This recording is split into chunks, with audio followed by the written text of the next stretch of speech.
Bara sok kami nang jongjong apalah hasuhu to bolon alarong dari patu bahasuhu to di sosok musik jadi mangidu mahami di tik stokin asau jalo hami jo stokin tua ni godang ni ulau non amang pada nami Gabe.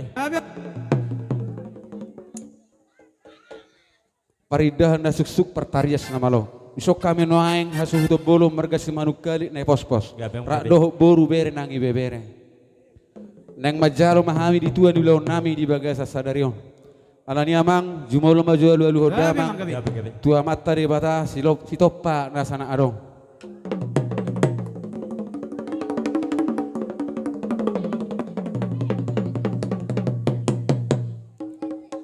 mau lihat ya ma amang pada nami Gabe. alu hodamang mau se tua mata raja suak soni nang inata sorry pada alu hodamang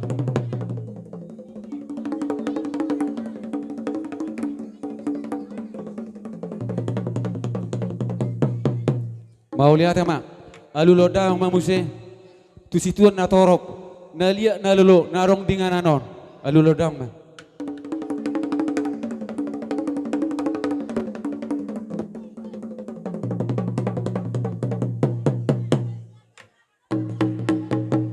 mau lihat ya mak pada nami ata na batu tu nama dok sia juru mula tu sia juru mula topa beda mang magodang mula las pada uma tu godak soba.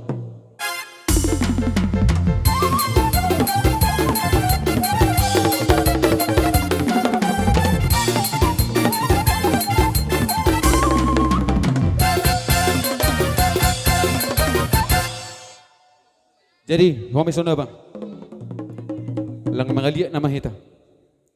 Taliat to tolu hali baru mula may tato ingan ata.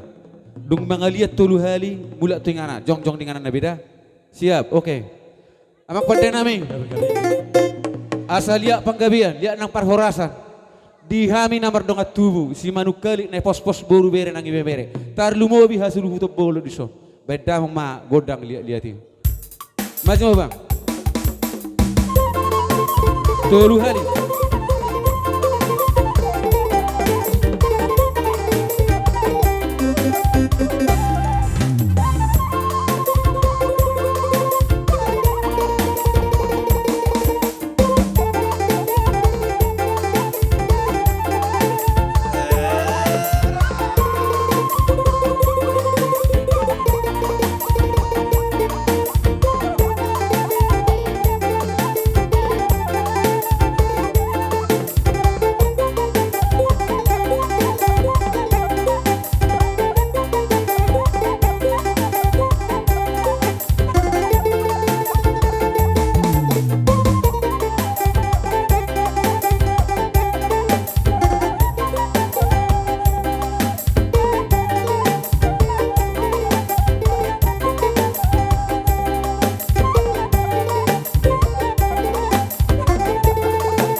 Kau lihat ya mak, amang permusik nami.